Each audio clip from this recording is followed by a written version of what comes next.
इतिहास नेहमी राजांच्या तलवारींनी लिहिला जात नाही. कधीकधी तो एका आईच्या अश्रूंनी, एका मायेच्या हाकेनं आणि एका असंभव धाडसाने देखील कोरला जातो. ही कथा आहे किल्ल्यांच्या भिंतीपेक्षा उंच गेलेल्या धैर्याची, अंधारालाही न जुमानणाऱ्या मातेची आणि अशक्य या शब्दाला नकार देणाऱ्या स्त्रीची.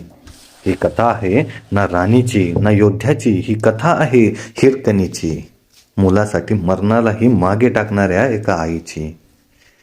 मित्रांनो, आज पाहूयात एका मातेची कथा. रात्रीचा काळोख दाटून आलेला आहे. सह्याद्रीच्या डोंगर रांगा काळ्या सावल्यांसारख्या उभ्या आहेत. वारं सुटलं आहे आणि त्या वाऱ्याच्या प्रत्येक झोतामध्ये एकच भीती दडलेली आहे. आज कोणीतरी परत जाऊ शकणार नव्हतं. राजगड अभेद्य, भव्य आणि निर्दयी सुद्धा. या किल्ल्याच्या तटांवर उभं राहिलं की खाली पाहणंही धाडसाचं काम. जिथे नजर पोचते तिथेच मृत्यू दाटलेला दिसतो रे. कड्याखाली अंधार, दगड आणि ती खोल दरी, आणि त्या दरीत कोणाचाही आवाज देखील परत येत नाही, असा हा राजगड. आज संध्याकाळी किल्ल्याचे दरवाजे बंद झाले. सूर्य मावळला आहे आणि नियम आहे की एकदा दरवाजे बंद झाले की कुणालाही बाहेर पडता येत नाही. ही नियमांची जागा आहे, भावनांची नाही. पण किल्ल्याच्या आत एका कोपऱ्यात एक स्त्री अस्वस्थ उभी आहे. तिच्या डोळ्यात भीती नाही, तिच्या डोळ्यात आहे ती फक्त काळजी. तिचं नाव होतं हिरकणी. ती राणी नाही, ती सरदार नाही, ती कुठल्याही इतिहासाच्या पुस्तकात मोठ्या अक्षरांत लिहिलेली देखील नाही. पण ती एक आई आहे आणि तिचं लेकरू किल्ल्याच्या बाहेर अंधारात तिकडं एकटं आहे. हिरकणीचं मन तुटतंय. तिला आठवतंय ते बाळ, आईचा पदर शोधणारे ते छोटे हात आणि रडताना ऐकू येणारी ती आई नावाची हाक. ती स्वतःशीच कुजबुजते. तो उपाशी असेल, तो घाबरला असेल, तो माझी वाट पाहत असेल ना. ती किल्ल्याच्या तटाकडे जाते, खाली पाहते. क्षणभर तिच्या अंगात काटा उभा राहतो रे.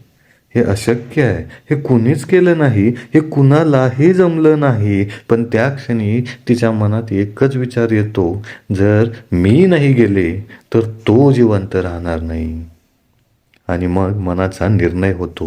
ना मोठा विचार, ना कोणाची परवानगी, ना कोणाची मदत, फक्त आईचं मन आणि ती मायेची ताकद. ती दोरी शोधते. दोरी खूप छोटी आहे, तट खूप उंच आहे. कुणी तिला थांबवत देखील नाही, कारण कुणालाही याची कल्पनाच नसते ही स्त्री नेमकी करायला काय निघाली आहे. ती तटावर चढते.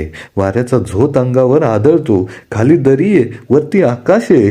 एक चुकीचं पाऊल आणि सगळं संपेल. पण हिरकणी डगमगत नाही. ती मनात म्हणते, मरण माझ्यासाठी नवीन नाही, पण माझं लेकरू मेलं हे मी पाहूच शकणार नाही. ती खाली उतरायला सुरुवात करते. दोरी तुटते, हात सुटतो, तिचा पाय देखील घसरत असतो. पण ती थांबत नाही. क्षणभर काळ थांबतो आणि मग ती स्वतःला दगडांना, कड्यांना, झुडपांना धरत धरत खाली उतरते. हात तिचे रक्तबंबाळ होतात, पाय फाटतात, श्वास घुसमटत असतो. पण ती थांबत नाही, कारण प्रत्येक वेदनेपेक्षा मोठी एकच जाणीव आहे, माझं लेकरू जिवंत हवंय. कड्याखालचा अंधार अजूनही भयानक आहे, पण आता तो अंधार तिच्यासाठी शत्रू नाही, तो फक्त एक अडथळा आहे.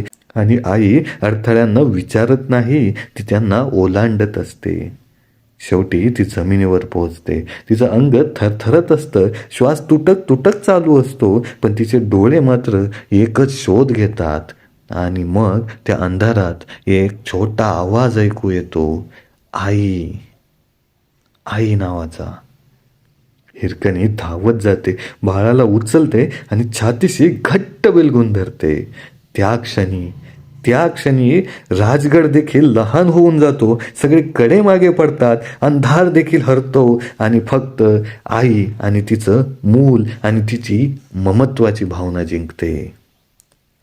आता उरते फक्त आई आणि मूल. ती रडते पहिल्यांदा, कारण आता रडण्याची मुभा आहे. पण कथा इथे संपत नाही, कारण आता सकाळ होणार आहे आणि सकाळी हा प्रसंग राजाच्या कानावर जाणार आहे. आणि मग इतिहास विचार करणार आहे, ही स्त्री गुन्हेगार आहे की धैर्याचं सर्वोच्च उदाहरण. रात्रीचा अंधार हळूहळू विरतो आहे. सह्याद्रीच्या कड्यांवर पहाटेची फिकट रेषा उमटते आहे. पक्ष्यांचे पहिले आवाज हवेत पसरतात आणि राजगड अजूनही शांत आहे. जणू रात्री घडलेल्या घटनेचा श्वास रोखून धरलाय त्याने. किल्ल्याचे दरवाजे उघडतात. पहाटेचा पहारा बदलतो. सैनिक आपल्या जागा घेतात आणि तेव्हाच कुणाच्या तरी नजरेला काहीतरी विचित्र दिसते.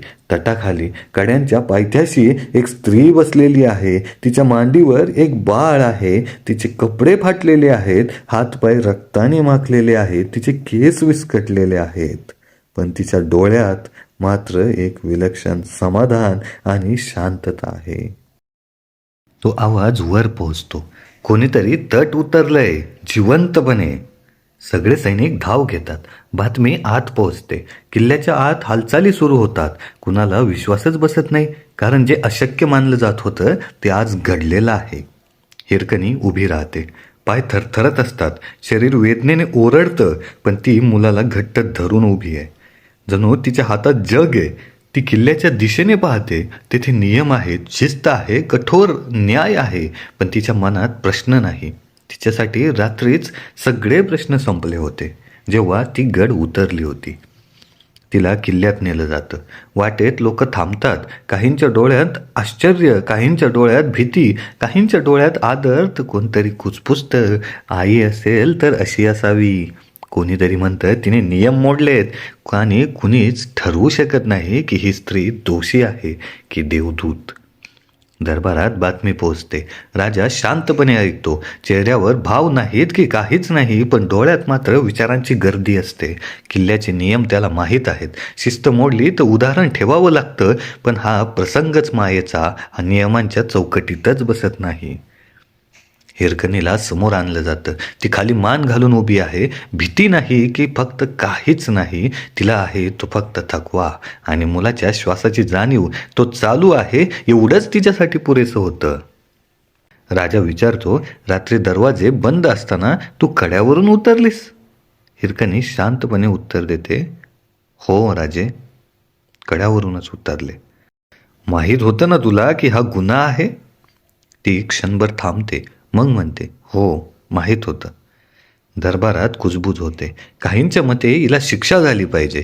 नियम तोडणं म्हणजे नियम मोडणं, आणि आज तिला जर सोडलं तर उद्या कुणीही कड्यावरून खाली उतरेल. राजा पुढचा प्रश्न विचारतो, मग का केलंस असं हिरकणी? हिरकणी मान उचलते. पहिल्यांदाच तिच्या डोळ्यात नजर भिडते. त्या नजरेत बंड नाही, त्या नजरेत युक्तिवाद नाही, त्या नजरेत फक्त एकच सत्य आहे. ती म्हणते, माझं लेकरू बाहेर होतं. त्या एका वाक्यात दरबार थांबतो. कुठलाही शास्त्रार्थ उरत नाही, कुठलाही कायदा पुढे येत नाही, कारण हे उत्तर नियमांच्या भाषेत नाही, हे उत्तर मायेच्या भाषेत आहे. राजा काही काळ गप्प राहतो. त्याच्या मनात दोन जग भिडत आहेत. एक जग शिस्तीचं आहे, किल्ल्याचं आणि रक्षणाचं, तर दुसरं जग आईचं, मायेचं, जिवंत ठेवण्याचं. तो जाणतो आज इथे दिलेला निर्णय इतिहासात कायम राहील. तो हिरकणीकडे पाहतो. तिच्या हातातल्या मुलाकडे पाहतो. त्या मुलाचे डोळे मिटलेले आहेत.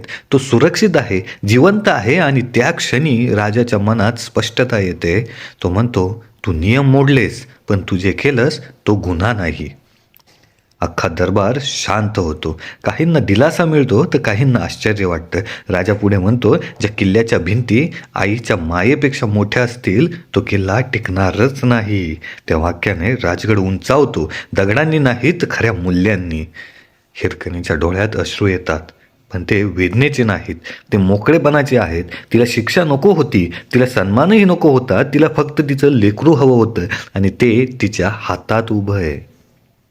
राजा आदेश देतो, आजपासून किल्ल्यावर एक नियम वाढवा. सूर्यास्तानंतर दरवाजे बंद झाले तरी एखादी आई आत बाहेर अडकली असेल तर तिच्यासाठी दरवाजा उघडला जाईल. हा आदेश फक्त एका रात्रीसाठी नाही, तर तो पुढच्या पिढ्यांसाठी आहे. हिरकणीला परत पाठवलं जातं. लोक वाट करून देतात. काही जण तिच्या पायाशी नतमस्तक होतात, काही जण हात जोडतात, कारण त्यांनी आज एक नवं शौर्य पाहिलं आहे. तलवारीशिवाय, कोणत्याही रक्तपाताशिवाय, पण काळजाला भिडणारं शौर्य. हिरकणी चालत जाते. ती मागे वळून पाहत नाही. तिला इतिहासात नाव नको आहे, तिला पदक नको आहे. तिच्यासाठी विजय म्हणजे तिच्या मांडीवर शांत झोपलेलं ते बाळच होता. आणि राजगड, अरे तो तर उभा राहतो, पण आज तो खरा जरा वेगळा दिसत आहे. आज त्याच्या भिंतींमध्ये दगडांपेक्षा जास्त माया मिसळलेली आहे. इतिहास नोंद करतो त्या एका रात्रीत त्या उतरलेल्या आईची. लोक कथा सांगतात की त्या रात्री अशक्य हरलं आणि माणुसकी जिंकली होती, भावना जिंकली होती. त्या रात्री एक आई जिंकली होती. राजगड पुन्हा आपल्या नेहमीच्या लयीत येतो. पहारे सुरू होतात, कामकाज चालू राहतं, तोफा शांत उभ्या राहतात. वर पाहिलं तर काहीच बदललेलं नाही, पण आतून राजगड कायमचा बदललेला असतो. त्या कड्यांवरून उतरलेली ती स्त्री आता रोजच्या जगण्यात परतली आहे. तिच्या पावलांवर कुणी पुष्पवृष्टी करत नाही, तिच्या नावाची घोषणा होत नाही. ती परत जाते घराकडे, लेकराकडे, जगण्याकडे. पण तिच्या मागे उरतो तो एक अदृश्य ठसा, जो काळही पुसू शकत नाही. हिरकणीला स्वतःला कधीच वाटत नाही की तिने काही महान केलं आहे. तिच्या मनात एकच सत्य आहे, मी एक आई आहे आणि माझं लेकरू वाचवणं हेच माझं कर्तव्य आहे. इतिहास मात्र वेगळ्या नजरेने पाहतो. इतिहास म्हणतो त्या रात्री किल्ला जिंकला गेला नाही, पण माणुसकी जिंकली. त्या रात्री युद्ध झालं नाही, पण धैर्याची व्याख्या बदलली गेली. आपण बहुतेक वेळा धैर्याला तलवारीत शोधतो, रणांगणात, रक्तात आणि घोषणांमध्ये शोधतो. पण हिरकणी आपल्याला एकच वेगळी गोष्ट सांगते. धैर्य कधी कधी शांत देखील असतं. ते गाजतही नाही, ते फक्त असतं आणि पुढे निघून जातं. आजच्या काळात आपण विचार करूया. आपले किल्ले बदलले आहेत. आज कड्या दगडांच्या नाहीत, त्या परिस्थितीच्या आहेत. आज दरवाजे लोखंडाचे नाहीत, ते नियमांचे, जबाबदाऱ्यांचे आणि भीतीचे आहेत. आजही कित्येक हिरकण्या आहेत. कोणी आई जी रात्री उशिरापर्यंत काम करून मुलासाठी सकाळ तयार करते, कोणी आई जी स्वतःची स्वप्न बाजूला ठेवून मुलाच्या स्वप्नांना उभं करते, कोणी आई जी समाजाच्या परिस्थितीच्या कड्यावरून उतरत असते, कोणालाही न सांगता. त्या कड्या दिसत नाहीत मित्रांनो, पण त्या तितक्याच उंच असतात आणि त्या उतरताना जी भीती, वेदना, धडपड, तीही आज तितकीच खरी असते. हिरकणी आपल्याला हेही शिकवते की नियम आवश्यक आहेत, पण नियमांपेक्षा माणूस मोठा असतो. शिस्त गरजेची आहे, पण करुणेपेक्षा ती निर्जीव आहे. राजगडाची उंची दगडांनी ठरली नाही, ती त्या निर्णयाने ठरली ज्यात माया होती. आज जेव्हा आपण कठोर निर्णय घेतो, तेव्हा स्वतःला एक प्रश्न विचारायला हवा, हा निर्णय योग्य आहे की फक्त सोयीसाठीचा? हा नियम न्याय देतोय की फक्त अंमलात येतोय? मित्रांनो, हिरकणीची कथा सांगते, न्याय कागदावर नसतो, कधी तो आईच्या मांडीवर झोपलेल्या मुलाच्या श्वासात देखील असतो. या कथेत कोणताही पराक्रमी योद्धा नाही, कोणताही शत्रू नाही, कोणतीही तलवार नाही. आहे फक्त एक स्त्री, एक आई आणि तिचा तो घेतलेला धाडसी निर्णय. आणि म्हणूनच ही कथा संपत नाही, ती रोज रोज पुन्हा पुन्हा जन्म घेते. जेव्हाही कुणी अशक्याला सामोरं जातं, जेव्हाही कुणी हे होऊच शकत नाही असं ऐकूनही पुढे पाऊल टाकतं, जेव्हा कुणी प्रेमासाठी भीतीवर मात करतं, तेव्हा त्या प्रत्येक दिवशी हिरकणी जन्मते. हिरकणी आपल्याला सांगते, महान होण्यासाठी इतिहासात नाव असावं लागत नाही, महान होण्यासाठी मनात धैर्य असलं तेही पुरेसं आहे. कदाचित म्हणूनच इतिहासाने हिरकणीला कोणता मुकुट दिला नाही, कारण तिने माणुसकीचाच मुकुट घातला होता आणि तो मुकुट कधीही खाली पडणार नाही.